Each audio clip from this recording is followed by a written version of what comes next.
Melalui wahyu khusus yang tersurat dalam Alkitab, ada kebenaran lebih spesifik lagi yang disingkapkan Allah terkait identitas dirinya, yaitu realitas keberadaannya yang bersifat trinitarian.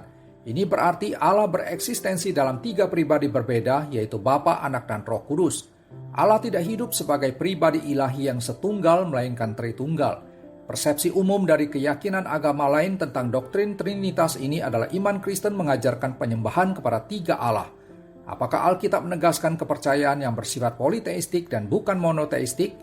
Benarkah orang Kristen menyembah 3 Allah? EBS Online hari ini dan juga beberapa episode mendatang akan membahas topik yang krusial ini. Sebelum lebih jauh membahas doktrin Trinitas, ada baiknya kita memperhatikan beberapa catatan berikut ini. Pertama, istilah Tritunggal atau Trinitas tidak ada dalam seluruh Alkitab, namun ini tidak berarti bahwa pengajaran tentang Allah Tritunggal tidak alkitabiah. Walaupun tidak menggunakan kosakata Trinitas, tetapi konsep bahwa Allah hidup dan berelasi satu dengan yang lainnya sebagai Bapa, Anak, dan Roh Kudus jelas merupakan pengajaran Alkitab. Kita bisa menelusuri jejaknya mulai dari Perjanjian Lama sampai pada penyingkapan yang lebih jelas di Perjanjian Baru. Ketika Tuhan Yesus dibaptiskan, di saat yang bersamaan ada suara Bapa dari surga dan sekaligus penampakan Roh Kudus dalam bentuk burung merpati. Ini adalah peristiwa pewahyuan tentang natur ketritunggalan Allah yang sangat eksplisit. Konsep Allah Tritunggal adalah pengajaran yang berdasarkan pada wahyu khusus dan disingkapkan secara progresif, yaitu mengalami kemajuan yang bertahap sehingga menjadi lebih terang dan lebih jelas. Kedua, formulasi doktrin Allah Tritunggal dihasilkan oleh pergumulan para bapa gereja dalam upaya mempertahankan ajaran yang benar sesuai dengan firman Tuhan. Alkitab tidak menformulasikan ajaran Trinitas. Kitab suci bukan buku sistematik teologi. Tidak ada eksposisi yang begitu terstruktur dan terperinci terkait dengan Trinitas. Namun Alkitab memberikan narasi tentang karya Allah Bapa, Anak, dan Roh Kudus dalam menyelamatkan manusia.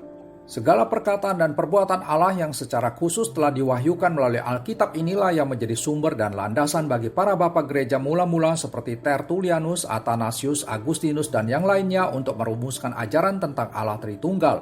Karena itu, pengajaran Trinitas tetap merupakan doktrin yang berasal dari wahyu Allah. Ungkapan seperti Bapa, Anak, dan Roh Kudus adalah satu dalam natur keilahiannya, atau Bapa, Anak, dan Roh Kudus adalah 3 pribadi yang berbeda, merupakan bentuk pengintisarian atau kristalisasi oleh para bapa gereja terkait dengan rumusan doktrin Trinitas tersebut. Ketiga, Allah Tritunggal adalah misteri ilahi yang bersifat tidak dapat dipahami secara total dan tuntas, namun melalui pewahyuan khusus menjadi dapat dikenali dan diketahui dengan benar. Orang percaya tidak pernah akan paham sepenuhnya mengapa masing-masing pribadi yaitu Bapa, Anak, dan Roh Kudus yang memiliki natur keilahian sama sehingga tiap-tiap pribadi adalah Allah, namun kita hanya menyembah satu Allah dan bukan 3 Allah. Berhadapan dengan misteri keilahian seperti ini, iman menolong kita untuk senantiasa menaklukkan akal budi ke bawah otoritas pewahyuan Allah.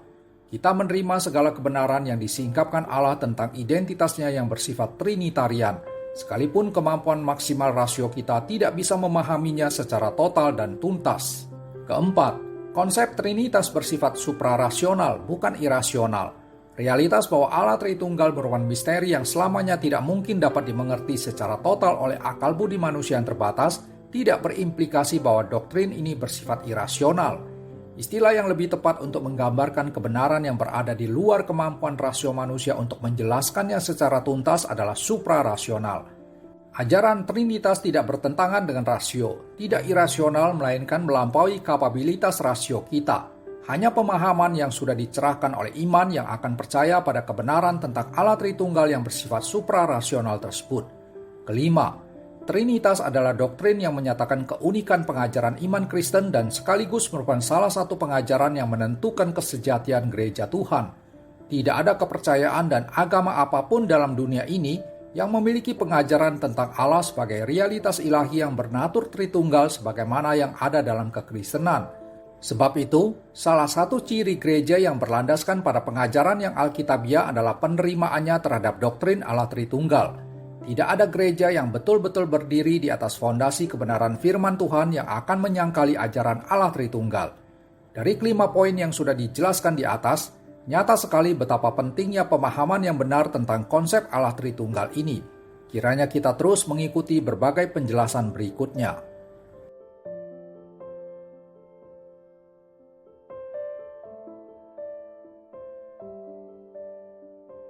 Mari kita berakar, bertumbuh, dan menjadi dewasa dalam iman melalui belajar kebenaran firman Tuhan.